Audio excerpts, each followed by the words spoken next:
This is a writing prompt submitted by user SilentPear, and 2 responses which were written by users NoahElowyn and SirLemoncakes. The writing prompt reads, "The lone survivor of an Arctic exploration, you were captured generations ago by a band of tiny warriors. They've placed you under an enchantment to do their bidding. Heading out into the world once each year as their unwilling emissary, they call you slave, or in their tongue, Santa." The user-submitted story written by NoahElowyn goes as follows. I lived in constant dizziness. A fog swirled and melded with cold, dense mist inside my mind. My thoughts were hollow, empty. The passage of time ceased to exist. For a second I stared at the pristine snow, at the blinding sun, and a moment later I was soaring the night sky in a wooden sleigh pulled by colorful deer. It had been my curse, my fate, the cost for staying alive, if you will, to live life in such a way. I'd been captured by a civilization of tiny people called elves, and they'd put me under their spell to be their emissary once a year. I wasn't aware of what I did, but flashes of cozy, sleeping and smiling kids often came to my mind, and so I knew my unwilling deeds weren't something wicked. Things took a turn, however, when a little elf came before me, lifted the spell, and spoke to me in a far-flung nook of the Arctic, where no other elf could see us. He was against what his people were doing, said it was slavery, and that I could escape in the flying sleigh if I wished to. But he explained to me that they didn't truly understand what they were doing to me, as they had only one purpose, to make kids smile. I pondered over his offer a great deal. This wasn't life, for I did things, but I only remembered a sliver of those things.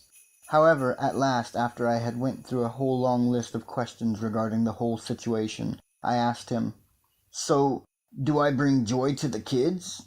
"Yes, they wait for you every year with unparalleled eagerness," the elf said, dancing a small jive at the rhythm of his melodic words. What he said struck the core of my heart, made me wince and grimace. I was under a spell, yes, but he convinced me there were no evil intentions in the elves' doing.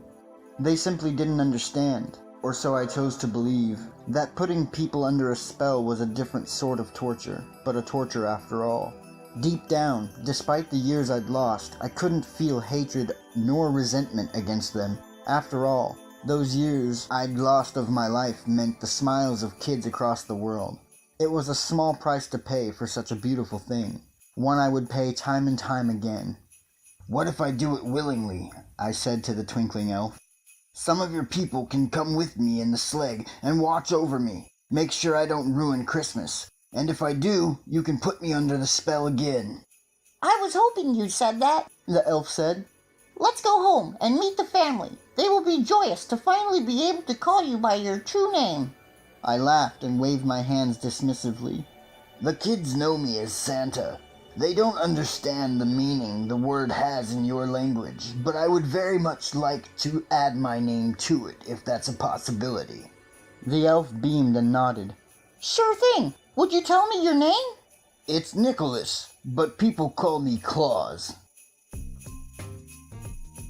And now, this is the second story written by user SirLemoncakes. Icy wind swept over a compound of log cabins. Small, twisted figures lurked outside each door. They chittered and barked in a harsh, broken tongue. Inside one of the cabins sat an old man bent over a workbench.